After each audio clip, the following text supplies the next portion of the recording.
This is a meaningful day for me. You know, General Robles, though I'm a member of USA, as most of us are, and I would tell you this, though we may be a medium-sized company, I bet if the banks had a street fight, we would probably win. Think about it, it'll hit you later. Boone, thank you for sponsoring us. I would like to tell you that you're right, that the first billion is the hardest, but after you cross that first billion demerits at the Naval Academy, they don't really know what to do with you anymore. So you can kind of write the book on what that's like after that, and it does in fact get easier. Maggie, to carry something that has your name on it, as someone who's looked to the history to find out who I want to be, is an honor beyond measure. And you are a man of many things, and only some of that was known here today. And you're the best of us. And I promise to wear this seriously and with great conviction. You know, awards are interesting things, and they're very, very dangerous if you do anything other than accept them with humility and gratitude. And I would tell you that they are extremely dangerous if you begin for 1 second that, one, they are about you. They're not about you. They're about the people that you represent doing something mighty that is beyond your own ability to do by yourself. Officers wear medals and ribbons, and many times they're earned by our own actions, and a lot of times they're earned by our men. The people you don't get to know, the Marines who fight in Iraq and Afghanistan, the SEALs that go into harm's way, the airmen and the Coast Guard.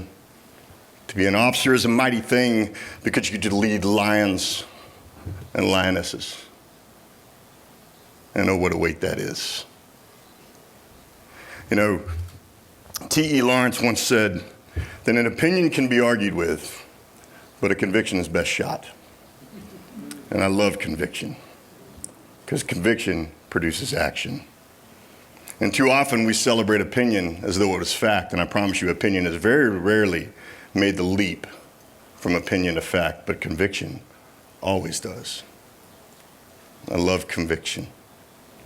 And my father, who I miss very much, used to say many things to me, and he would always say, son, there's two kinds of people in the world, but it would change every time. But my dad was a large man, so I just went with it. Yes, sir. He said, son, there's men that walk in a room and say, here I am. There's men that walk in a room and say, there you are. And I want you to be a there you are kind of man. Because isn't it neat to know that someone's looking for you? And he would say, son, there's two kinds of people in the world. And I'd say, this is 36, but yes, sir, yes, sir. And he'd say, I know what you are. I want to know why you are. Now, it's a known fact that I am the Dick Vermeil of Navy SEALs. I cry often. But I'm large, so very rarely does anybody jack with me for it. Like, you make fun of him. I'm not making fun of that guy. And here's the part where I might. My daughters are here. And girls, I want you to know that a lot of this is about the what. But the why is everything. And you've heard these great and decorated men and women use the word why often, and the why is everything.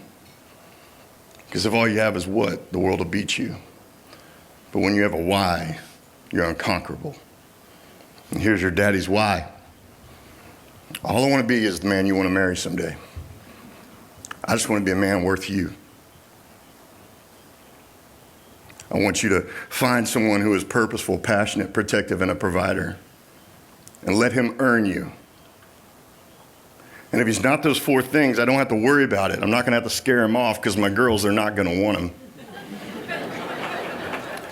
Because I run with men like Josh and Jake, and I'm built by men like Coach and Dee and Scott and all these other men in the room. I cannot simply go through and think enough of you. But I would tell you I have a habit. I run around with men of conviction and women of conviction. And you have built me. I am the right side of an equal sign. And it's the best math problem I've ever seen. And if he is those four things, well, I'm still going to scare him away. I mean, come on. But it's my girls. I want to live a life that's worth you. and your mom, and I promise you I will. You know, my father raised me to answer hard questions well. I had coaches that believed in me before I believed in myself, and they always wanted me to answer hard questions well. And to answer the hard question well of why are you is what I've tried to do every day. To earn the measure of the men I've had the opportunity to lead every day, in uniform and out, to be worth them. The question we ask ourselves when we're in the heat of combat or in that pitched moment of risk. And if I could slow it down, and many of you understand this, there's a sweet moment, and it's scary. And you're stacked outside a doorway, and you're about to hit a door, and you know there's bad guys on the other side, and the world slows down, and you look to the men in front of you and behind you, and you love them in a way that only that moment can show you. And you ask yourself these questions. Will I be worth them? Will I do what I've trained to do? And you slow down even further, and your mind's eye wanders back home. And you see your wife and your children playing. And you wonder, if I lay me down today, will someone pick them up? Will someone pick them up? And as a nation, we have to answer that question well, if we expect men and women to continue to be willing to lay it down for us. And to carry the load, that's all we've ever done. We've worked hard to let you know that if you lay it down, we'll pick your family up.